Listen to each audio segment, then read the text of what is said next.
Okay, welcome everyone. Claire Wasserman here, founder and author of Ladies Get Paid. We are an educational platform, global community, and of course, a book, if you couldn't tell, all about helping women earn more and live better. And every week, or I try to do this every week, I host a job seeker support group.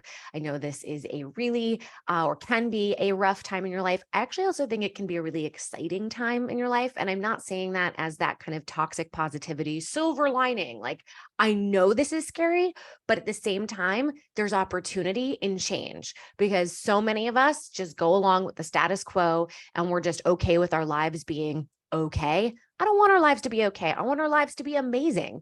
And so in this experience, whether it's happening to you, right, you got laid off or you intentionally chose it, there is a reset that can happen now.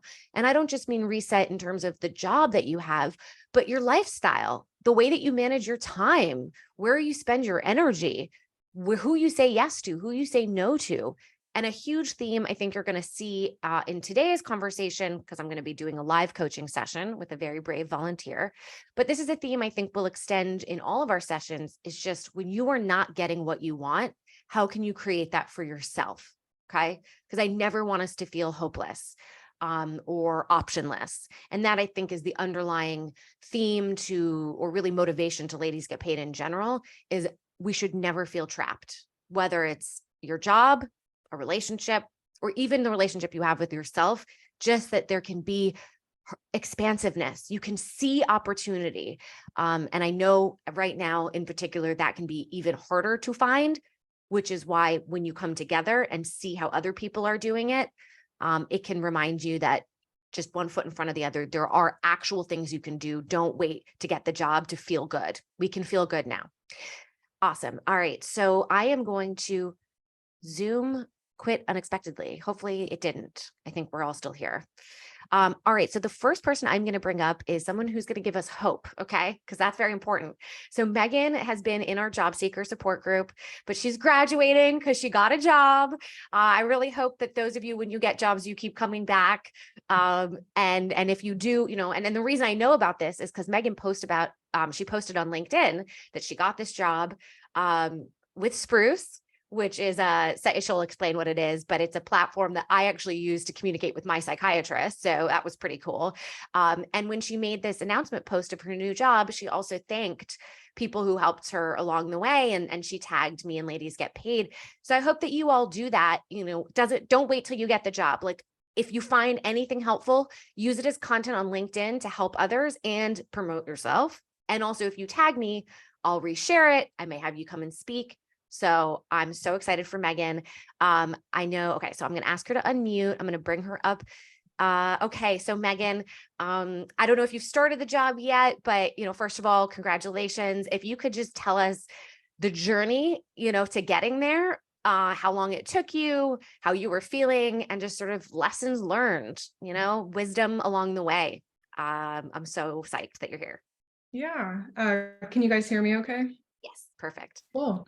Well, I'm Megan Sherpin. I've been part of Ladies Get Paid since I think 2017 was when I first found the group. So it's really exciting. I've really enjoyed the very supportive community. And like Claire said, I'm very excited to share that after about 6 months, I just landed a role with Spruce Health. They're a small startup originally based in San Francisco, and they basically provide a more effective platform that helps connect providers and patients in a more efficient HIPAA compliant way. It's for more smaller practices, so you won't see it for like a big company like Kaiser. But if you think of like a psychiatrist or somebody like that, it gives them an effective platform to be able to reach out and communicate with their patients at any time, and it's all secure, HIPAA compliant. And if you can imagine how much more effective communication could be in our healthcare system, that's kind of what we're trying to chip away at. Awesome. Yeah, I got laid off in December, 3 days before my birthday. Of course. The cherry on top there. I was with another San Francisco startup that was in the healthcare industry. I had been there for almost 5.5 years.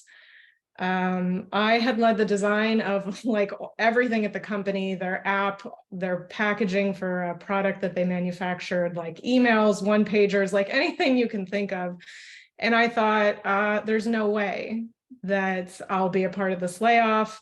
I had kind of seen that the company wasn't stabilizing that well post-COVID. So, I saw it a little bit, but I thought, oh, there's no way. Like, if they got rid of everybody, I could be the backbone because of my knowledge and history or whatever, right? And instead, I was part of the first round. And sometimes that's just how it goes. And our CEO at the time tried to pitch it as like the more senior people were getting let go first, because he thought that he saw where the industry was trending, and he, I don't know, wanted to give us more severance and like more time to hit the market, whatever excuse he was trying to make for that. But yes, part of the first round. And of course, I was devastated. It's harder to keep that positive energy, not just before a birthday, but like before the holidays. So I took some time off from like middle December on till January to just kind of like get my bearings. Really started to pound the pavement in January. I started reconnecting with groups like Ladies Get Paid, other design groups, women-led groups, just community, because I had stepped away from it for so long because COVID was overwhelming, and it's like we're all drowning and we're just trying to keep our head above water. And now things are really changing again. And I would say that reconnecting with community, looking for events on Eventbrite, like finding your niche, whatever is your group for your industry, like absolutely changed the game for me. And I have more on that later, but I would say, and mentorship, that really just turned everything around for me. So I will say that in the beginning, I did make the mistake of jumping into things and just absolutely drowning, like burnout, massive, like hysterical crying. I'm going to say that like, it's fine. 100%, like, please sit with and feel your feelings. If you don't do that, it will bite you in the ass later, because it did to me. I'm very type A, very neurotic, like, oh, Claire, I can't hear you. Yeah, go ahead. just massive underscore on that. And I think at another session, we'll talk more about how do you feel your feelings without getting overwhelmed. Cause I think that's the big fear, is that it's going to push you into like a deep depression, et cetera. So there is a balance. So, but continue on. This is all so good. Yes. So what I did originally was I just like threw myself into it. I was like, I'll make this list of everything I got to do. And I just overwhelmed myself, and I didn't allow myself space to feel the feelings and like grieve. It's weird to say that, but after being with a company for so long, for me specifically, I grieved the connections, I grieved the team, I grieved the opportunities and the work that I like, because I liked my job. I felt like I was on the top of my game. I was working on really cool stuff that felt meaningful. And so it sucked. And that's not the case for everybody. But for me, it's like you have to sit there and process it and be like, you're not with them anymore. You need to put this degree of separation in there and start thinking about what Claire talked about earlier, which is like, what's next? And that was hard because I hadn't thought about what's next for 5.5 years. Like, what am I good at now? Where can this go? And you have to like build that excitement for what can come next. So I am the breadwinner in my family, which, woohoo, 2023, it's exciting. But there's a lot of pressure in that, and I want to recognize that. My husband is incredibly supportive, so he is not applying any of that pressure. It's me internally, just like drowning myself. He's like, we're fine. This is, not going to be the same for everybody. That obviously life circumstances are different, but I was like, I just want to get back in there. Career is a big part of my self-fulfillment and all of that stuff. But it wasn't until I stepped away for like a week or a weekend, and I just like didn't even open my office door, that I was able to like come back renewed. And I just like knocked out so many things. But it's like, if you stay at that low level energy and you're just like dragging and dragging and dragging, you're just not going to make as much progress. And there's a lot of talk in the tech industry right now about being on this like hamster wheel where you're just like applying, tweaking the resume, and it's just absolutely exhausting. And you're like, what am I doing wrong? What's happening here? And it's like, you just need to step away so that you can come back and try to look at it with a more clear mind, more objectively, things like that, seek out mentorship, resources, things like that. But you have to step away. And I was at it like 7 days a week at 8 to 10 hours. Like it was, because you just get obsessive with it. You're like, I just need a job. I have to support my household, all that stuff, right? So just think about the things that you enjoy doing. Make time to do those things. Go for a walk. I set a timer on my Alexa for like once an hour. It's like, get up and go do something else that's not sitting in the chair. So think about that. Let's see. I didn't start looking for work realistically until 4 months after I got laid off. Again, this is not going to work for everybody, but like, I'm a product designer, so I work on apps and websites, things like that. And the application process for designers is insane. We have to create a website from scratch. You have to write all of these case studies, very long stories. On top of being good at everything else, you have to be a great writer because you need to communicate and tell stories effectively, which is very important for all careers. But for design, it's like this crushing weight of showing that you completed work and you know how product development works and all that. So then it's refreshing the LinkedIn, writing the resume, connecting with everybody. And then in the interview process, you go through like whiteboard challenges and app critiques and stuff. And I hadn't done that in like 6 years. And what I told myself was, you're just going to work on a bunch of this, get it done, get a refresher, and then you're going to just like hit job searching so hard and you're going to be great at it. It did not work out that way. And that ended up working out great. Typically a portfolio has at least 3 case studies. I got 1 done. It's absolutely massive. It's my crowning achievement, but I got 1 done. And then I worked on pieces of the other things so that everything was slowly making progress forward instead of like fully completing one and then moving to the next, because you never know when an opportunity is going to come your way, which is what happened to me. So it's like, if somebody reaches out to you, but your LinkedIn isn't refreshed because you haven't gotten to it yet, like make sure to give everything a little bit of love. It will also help keep you feeling refreshed because you won't be like bogged down working on the same thing day after day.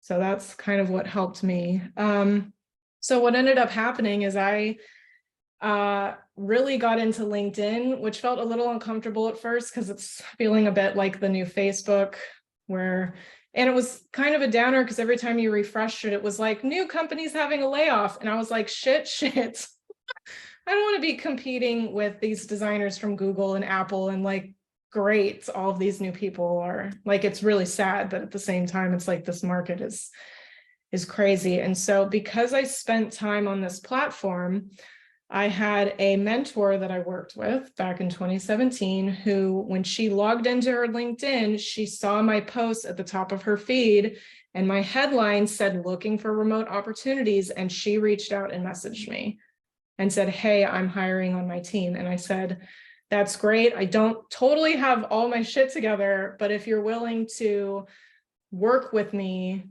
I can be ready for an interview process. And so that's kind of how that got started. Again, I hadn't talked to her in years, but she reached out to me and it was all because of all of these like random circumstances that happened. But it was really exciting. The team helped out with a very smooth, supportive interview process. I could reach out and ask to speak to any of them if I had follow-up questions, which is like unheard of. And I did not get that same experience with another company I like cold applied for.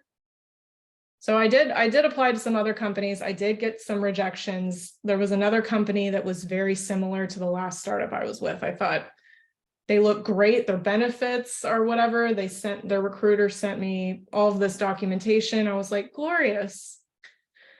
Like 2 hours before the initial screen, she said we had to reschedule, and the next date was for like 2 weeks later. 2 weeks later, and it had already taken like 4-6 weeks for them to get back to me for the initial screener. And so at that point, I was already moving forward with Spruce. So I was like, what do I do with these two opportunities? And the only reason why I'm telling you about this other one is because the advice that I think is so critical here is that you need to know what you're looking for. I got swept up initially in the idea of like, oh, I could work with a similar target audience. They're doing really new and exciting things. But unless you have the headspace to be clear on what you're looking for, like team dynamic, how stable is the company? What kind of people do you want to work with? Have you looked them up on LinkedIn? What are their backgrounds? Do they have LinkedIn reviews? Like, I know it's a really tough market, and I know that it's really hard to weigh all of this. And some of us just need to get a job in the meantime and look for something later, which is 100%. If you need to do that, do that. But if you don't come into it with a clear mind, you won't be able to see the red flags. And when I went into this interview process, if I put the recruiter aside, who I still haven't written feedback for, they sent me like this huge thing. They tried to reach out to me because I bowed out of the process. I had to take a couple interviews with them. I said, I'm going to have another offer on the table, and they slotted all these interviews. And I went through the first one, and I got to talk to their head of product, and I just got her comfortable. And she was like, oh, we give a lot of feedback here, and you will really work in like ambiguous, challenging environments. And I was like, red flag, like she's just throwing red flags out there for me, for what I'm looking for, right? For another designer, it's a dream opportunity. And I hope that that person lands that role. But for me, I was like, no. But I would have only thought about that if I'd sat down and been like, what do you want the next year or two to look like? For me, I just did the startup life thing where I was exhausted and I was working nights and weekends. It was really tough and exciting.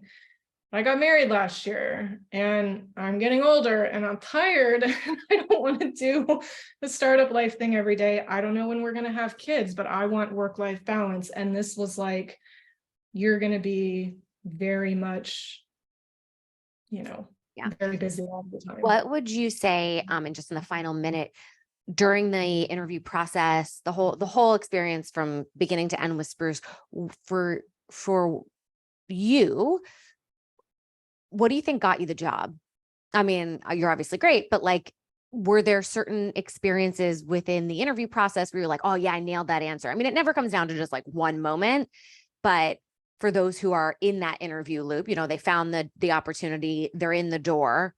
How'd you walk through the door fully? So I would say that it's incredibly important to do your research into the company and find out what they're looking for. So you need to make sure that you're doing your research and you're asking targeting questions to every single person that you talk to. And then you use that to appeal to them and say, and show examples of how you have done the work for the role that you're looking for. For design, when you're giving the presentation, we wrap it up with value I can bring to the company. And so for me in healthcare, I talked about my experience with healthcare, some of the things they were looking to work on. I had experience with that. I said, I can bring this to the team. Also, I've talked to you about how you want to grow the company. I think that my experience is really well suited to help support the team in doing that. So find out where those bridges are, figure out how you can tell that story. And really, you're just like appealing to the things that they're looking for. And sometimes you just have to be tactful into, what types of personalities work well on the team and what real skills that they're looking for, because that might also uncover red flags for you. Or it might be like a dream role and you may go, I actually have a ton of experience with this. It wasn't clear in the job description, but now I can really like hit on that point. And then that will be even more successful. So I would say that that's probably it, is really just showing that you've been thoughtful and that you want to join the team, and it's clear what value you can bring. Great. That was so awesome. If anyone has any questions, they want to jump in the chat real quick. We'll take another 30 or so seconds before we go into the live coaching with my volunteer as tribute. But so this is really helpful. And I just saw a lot of people in the comments or in the chat along the way saying, glad to hear I'm not the only one. I think that's probably the biggest compliment I could ever get when doing this kind of work, is just showing people that whatever their experience is, it can feel isolating, but trust me, it's universal. And that it gets better. But thank you, Megan, for being part of this. You're always welcome to come back and let us know if you're hiring. Oh, yes, I will. The only thing that I wanted to leave you with, that Claire, I hope you plug the event that's tomorrow, but Yes. always, no matter what, make sure you negotiate, even if they give you your dream salary, because they will never give you, they'll always lowball you the first time. Okay, so you were able to negotiate. Good. Yes, it's really hard. I had to do it live and it was with a man, which for whatever reason makes me more nervous. Make sure that you do that. I was able to get them up 10K, which is amazing. I also negotiated for other types of benefits, and that puts me 22K above what I was making at my last company. So if you want to look for like a silver lining, like tech product designer salaries are absolutely ridiculous, first of all. But it's like a man would ask for it. Okay, Oh, yeah. just think of see the faces, like think about Chad from the frat house. Ever. Like always, I pitch this to my mentees, like he's going in there, 50% matches the job rec, right? He will ask and he'll get it. Okay. So like you're a better fit, you know it, know your value, do your research, negotiate every time, or you're just leaving money and benefits on the table. Okay. Don't save that money. Don't save the company money by not negotiating. Right. Yes. Don't feel bad for the company. It's you, it's your life. Take charge. Don't leave it on the table. It's so scary and it's hard.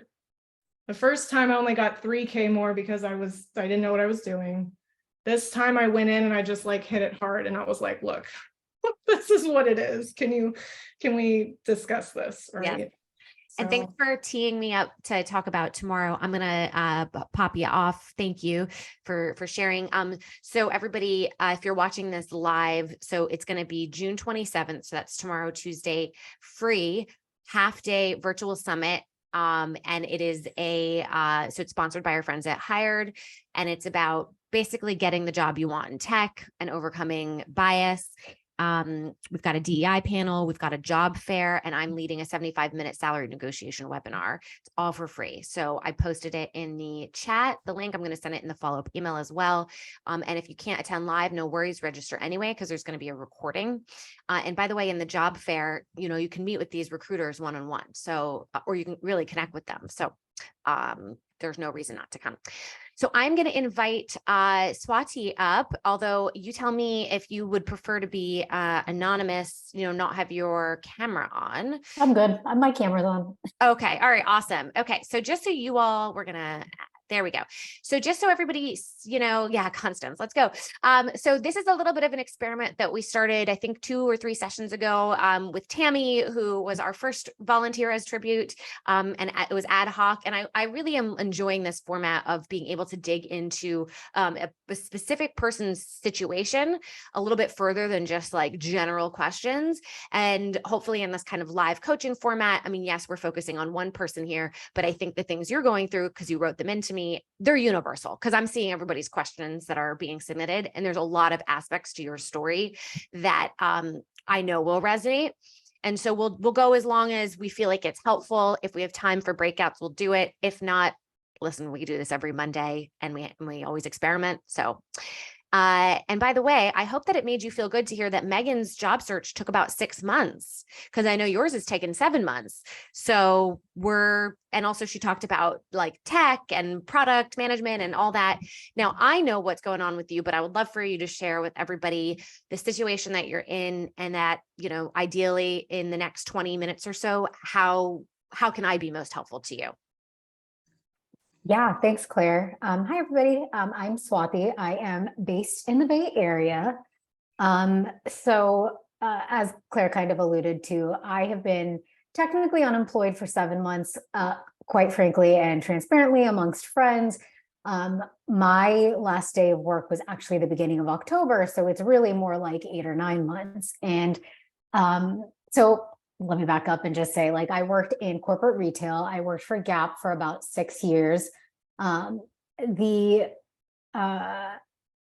story just gets better. Like, I was there for, 5 years, got laid off at the start of the pandemic. They asked me to come back last year, and got laid off 6 months into being back. And I mean, quite frankly, like, when I went back, something didn't feel right. Like, there was just a lot of like toxicity and disconnect between leadership and my direct manager.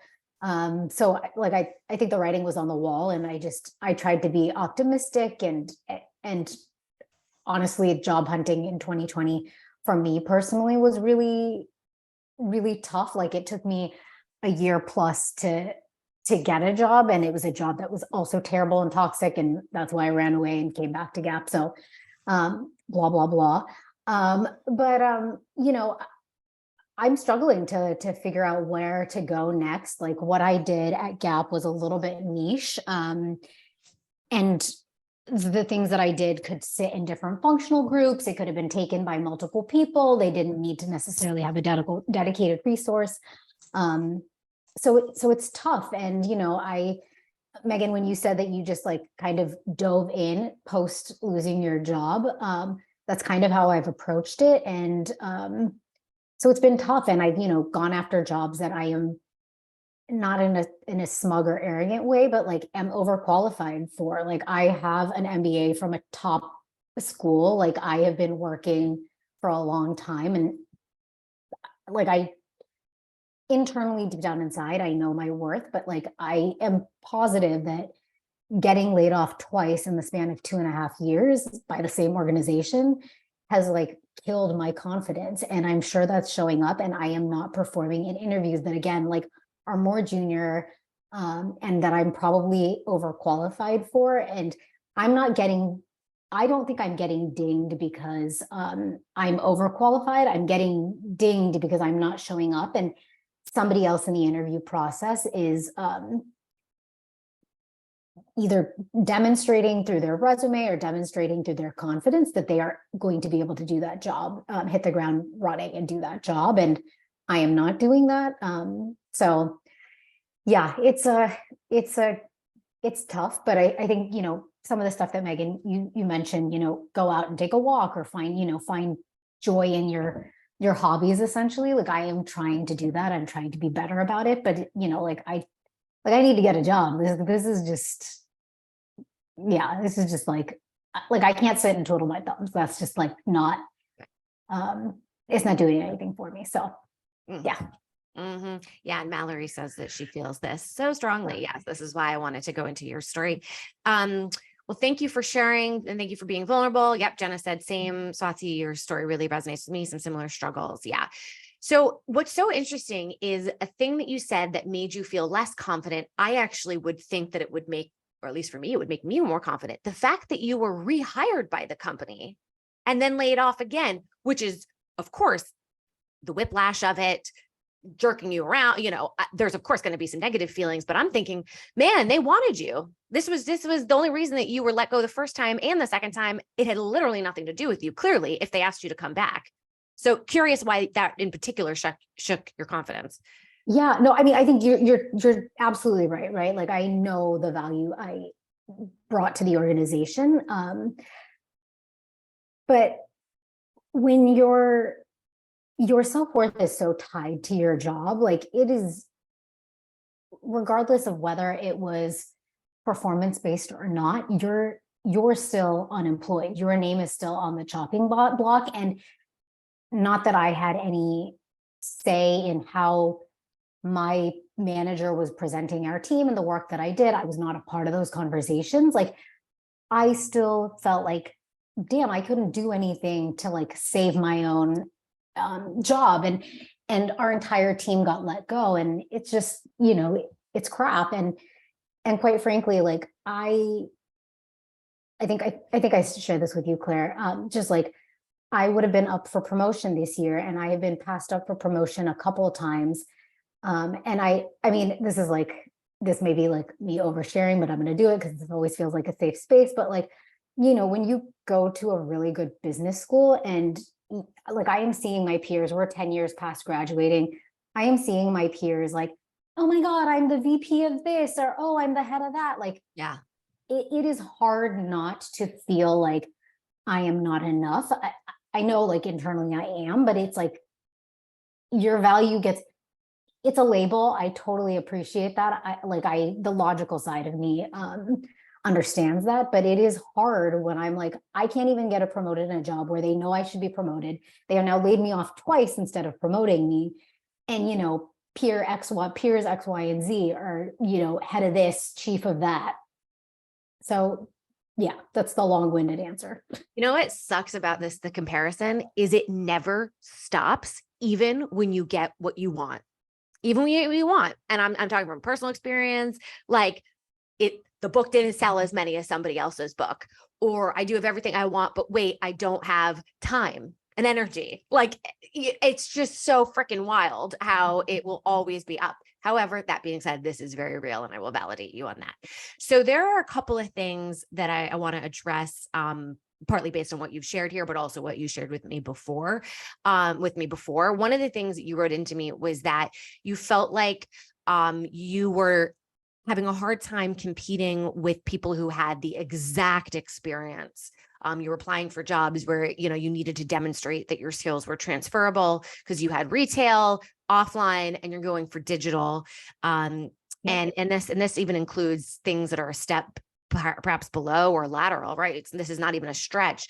Quick question though for you. Are people telling you it's because you don't have the exact experience? Is this real data that you've received, or this is a hunch you have? Yeah, it's been explicit feedback I've received, like, oh, we love your background, we think you're great, but this is just, we need somebody who did this this exact role as we have labeled it in the job description. Yeah. So the way when you're experiencing something like that, and this is, I know a lot of people go through this, my feeling is you kind of have a couple of choices. And I'm going to say a few of the choices of which I'm sure you've already done, and then we're going to explore maybe some things you didn't. So some of the things could be, how do you better articulate that you have transferable skills? How do you demonstrate that the learning curve is going to be minimal, right? That you've talked to people who have this exact job. You've talked to them about what their challenges are, right? So that you're not like avoiding, you're not like, let me hope that they don't see this. Same thing for those who are concerned with like ageism or things that are just obvious. Why don't you call it out and show how it's either a positive? So with the ageism, it would be, I have a breadth of experience and wisdom, life wisdom, that you literally can only get from being here on this planet, right? Or on the other side, if you're transferable skills, it would be, okay, outsider perspective, or there's extra hunger here to prove myself, or look at all this research I did by talking to real people who've done this. And I know, like, I can imagine your concerns would be X, Y, and Z. Here's how I'm addressing it, right? Where you just like call it out. Because for right now, it's like whatever you're doing, it's working-ish, not working. Okay. So let's try something different. So that would be an articulation difference. Another difference could be, and this is the one that's like my personal thing, but not everybody's into it. Can you give yourself that experience? Literally that exact experience. And we can brainstorm ways to do that. One would be writing up fake case studies. You're not going to say that they were real. You'll be obvious. You'll say, this is a fake case study. I'll give you a quick example of it. If you are a designer, let's say, and you're just not getting any gigs, right? Why don't you do a whole rebrand thing where you're like, if these male brands like, Old Spice, if I were to redesign it for women, here's what I would do. And you make a website and you literally give yourself your own clients. I know people who have gotten jobs this way, right? Or the anatomy of a case study where you're really breaking down, like, here's the process. I mean, I know I'm not in your industry and you can tell me if that doesn't quite fit. The analogy works, I think, better for a designer, but that doesn't mean it can't work, I think, for everybody to some degree, because what people want to understand is your process. And again, that the learning curve is going to be more minimal than they may imagine. Yeah. Then another way to get the experience is team up with startups. Like, who would be willing to take a chance on you, right? Especially because you went to Booth. Like, you went to literally top 5 best business schools. I know it was 10 years ago. I would love to know if you're utilizing the shit out of it. Presumably you paid for it. So, get your money's worth. Right. Who's coming out of that school or / who's still in school where you can team up and lend some of your expertise, whether it's you decide if you're willing to do it for free or for a small fee. But this is where, who knows that they can't afford the quote best top talent, somebody would be willing to take a chance on you because they have limited budget or because they're young or whatever it is. You can also find those people in, you'll post on LinkedIn, you'll find them in industry groups. We're like, who wants to work on basically giving ourselves our own dissertation? It's kind of going back into like student mode where you have to come up with projects, for class that are a simulation of what it would be like in the real world. And I think once we've all gotten into the real world, we get out of that. Like, it's like, if it's not our dream job with a dream paycheck, it's like we're at a loss and we're fucked. It's like, what's kind of these like little opportunities that we can just hold on to start building a portfolio, a breadth of experience that's you're able to say, you can just call out that literally I did it here, and also showing that you have you're thinking outside the box. You're getting creative in this process. And also as a confidence booster, if you've been out of work for so long, like, of course you're going to not feel good. Like, it's this chicken and egg thing where it's like, all right, feel depressed, go for a walk. Yeah, that helps for like 10 minutes. I mean, it does truly help. But no, what you're really missing is, I think, purpose, and seeing yourself be really good at your job. Yeah. And growing and building skills, and also probably being around people, teamwork. And, so I think it looks like you got some stuff to say. So I'd love to hear your feedback on what I've shared so far. Yeah, no. I mean, you're so spot on. Like, that's exactly what I'm lacking, purpose. I think it's really interesting what you're talking about, like doing case studies, excuse me, bridging the gap and trying to do that. I think it's such an interesting idea. I'm curious. So, a lot of these interviews, regardless of my role, is probably a little bit less portfolio. It's a little harder to build a portfolio because I can't design necessarily into some of these things. But I think it's an interesting idea. I definitely think there's something to be said here or done here. I think the thing I'm struggling with, there's two things. One is like, I really hate the case study part of a job interview because I think it's I think this is not something novel that I'm going to say, but like, it's free work, that there are free like answers or options or ideas that they're getting from candidates. And I think it's bullshit when they tell you like, oh, it's only going to take you a couple of hours. It's never going to take you a couple of hours. That shit takes you forever. Like, it's garbage. Like, let's just be honest. And I'd rather them be transparent about that and be okay with it.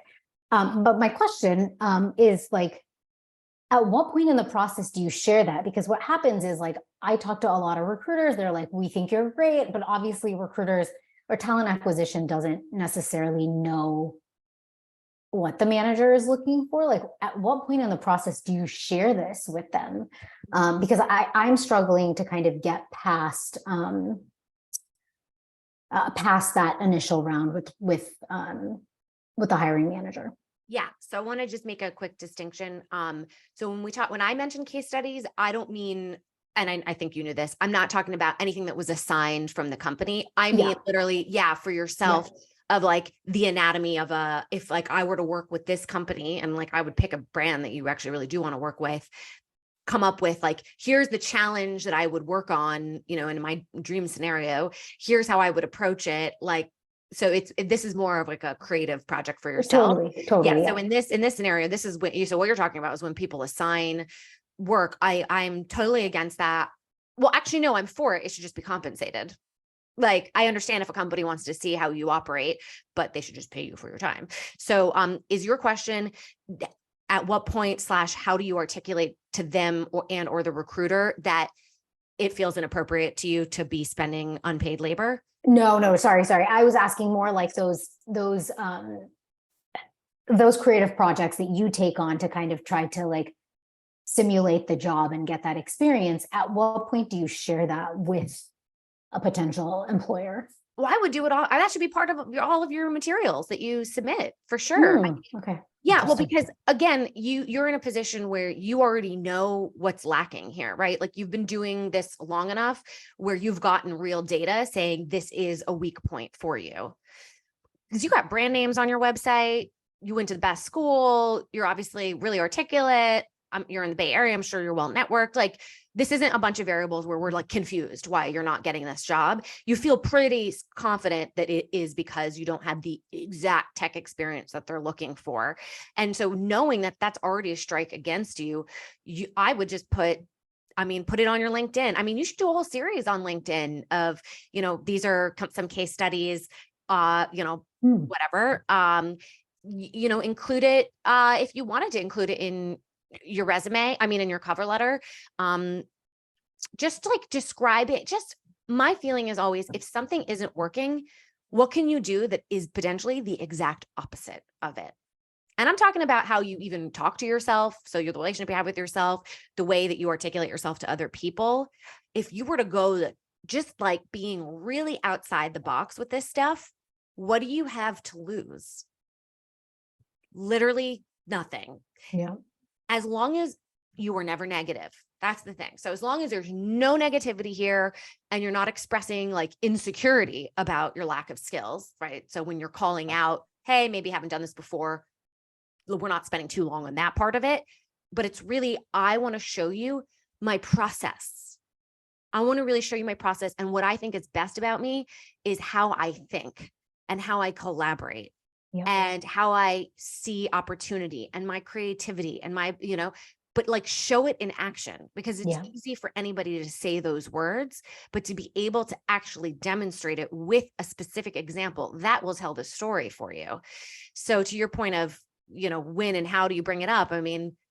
Knowing that it's an issue, why not bring it up as the very beginning, but also you can, I would say, use this really as like a LinkedIn content series, because because also these people are Googling you, right? They're looking you up on LinkedIn. So to have a written, this sort of like record of it, it's not going away.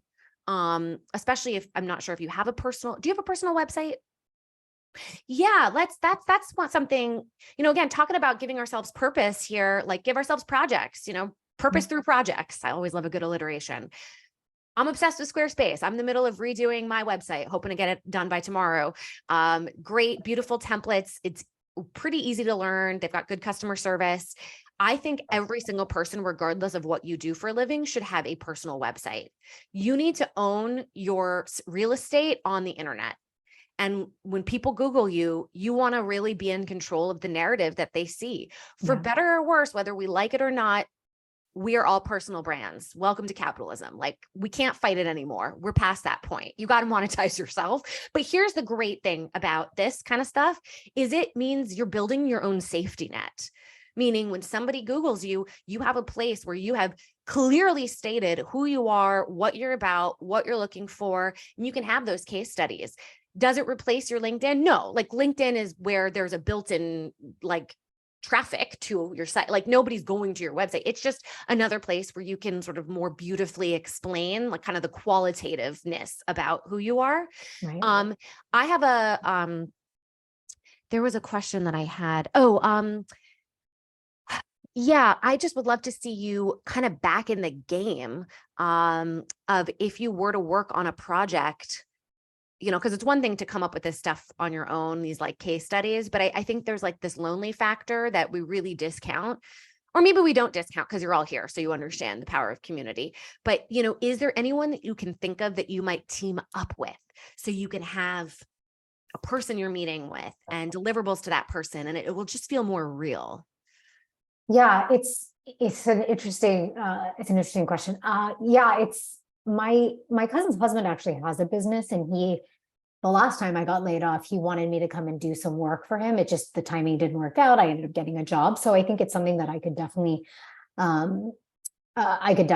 like reach back out to him. Like we're super tight, so I could do that.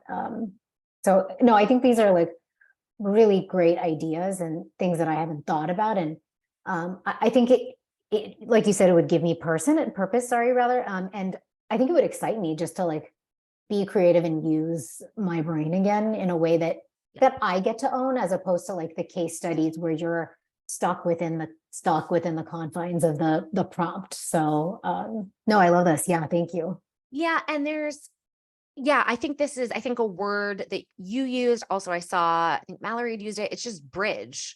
Like, what are all the ways that we can create a bridge for ourselves to where we want to go?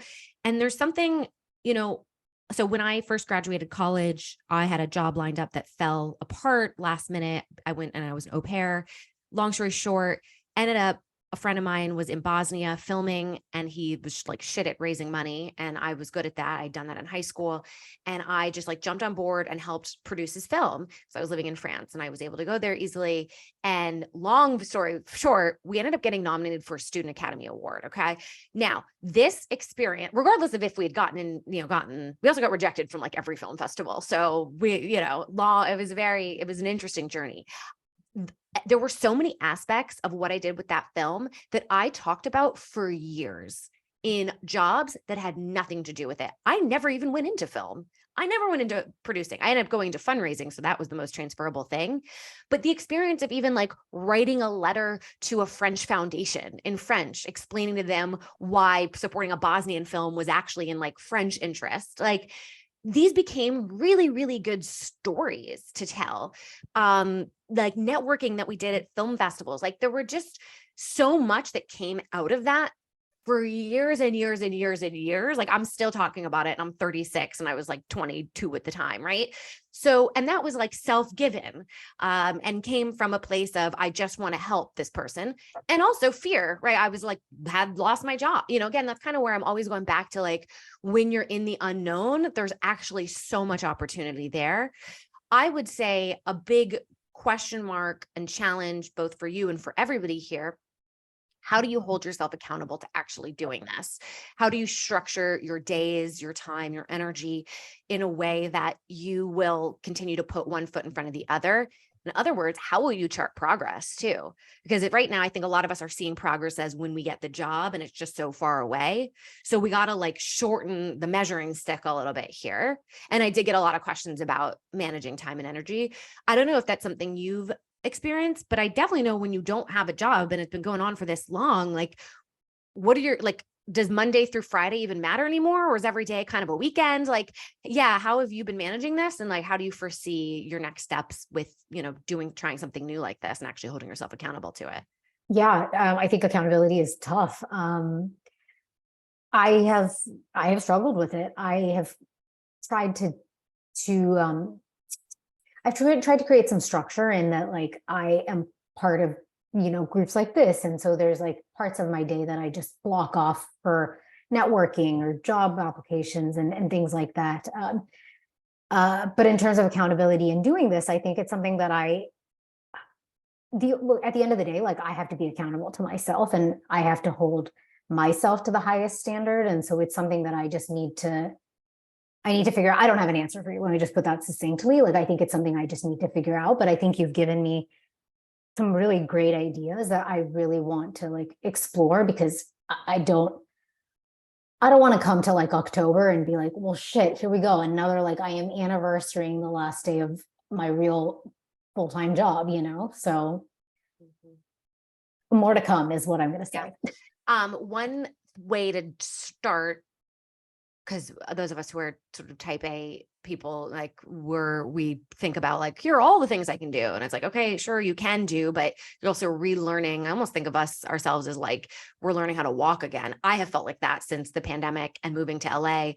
I lived in New York for a decade and was a total workaholic, and then went on a 2.5 year of like basically demotivation, like totally paralyzed, and have had to really learn new, good, sustainable habits. I feel like I'm a new professional. Like, I just graduated in a way. I graduated from horrible habits is what happened. If you could just, 4 hours a day is apparently, according to the research, is how much peak energy we have. Doesn't mean that it's 4 hours in a row, but just say in a given day, if I can just do 4 hours of like quality ass work, really like good focused work, and then also starting to learn, how long does it take me to lose focus, and can I schedule in breaks before I need them? And what are the, I loved when Megan said she had Alexa tell her to, every hour or whatever, and I have way more to talk about in regards to designing your day, and we'll maybe do a whole session about it. But a good place to start would just be look at your day as like a 4-hour day. And that's it in the beginning, at least. Also, focusmate.com is very good. It's a body doubling community. I think it's about $5 a month.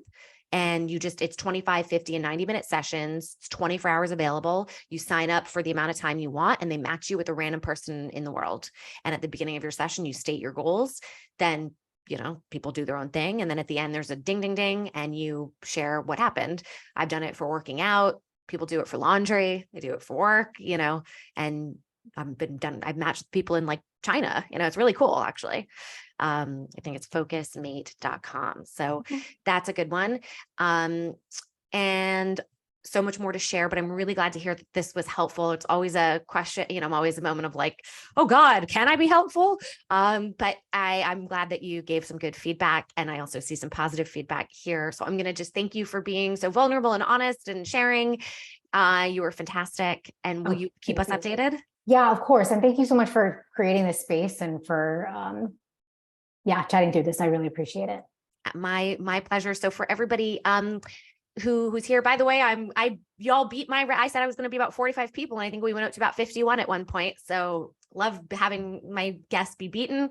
And I hope to see you all tomorrow. Like, it's 9 to 12 Pacific time. Like I said, it's being recorded. This is the Breaking Through Bias, how to overcome discrimination in tech. But I'll be sharing that with you by follow-up email.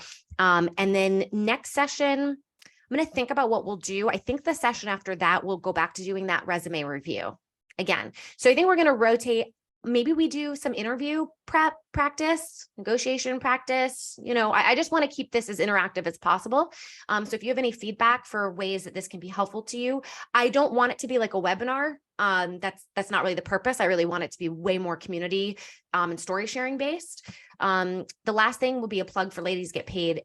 It is a free community to join. However, if you pay $15 a month, you can get group coaching with me every month, plus access to all of our videos for free. And I'm doing 30-minute private sessions. So that's ladiesgetpaid.com/join. And I hope you will consider supporting us. Thank you to all of you for being part of this, for keeping me going, and for your kind words at the beginning of our session. And somebody just messaged me, how do I join the other Ladies Get Paid community events? Yeah, ladiesgetpaid.com. And we have an events tab, of which I realized I didn't put this week's events on.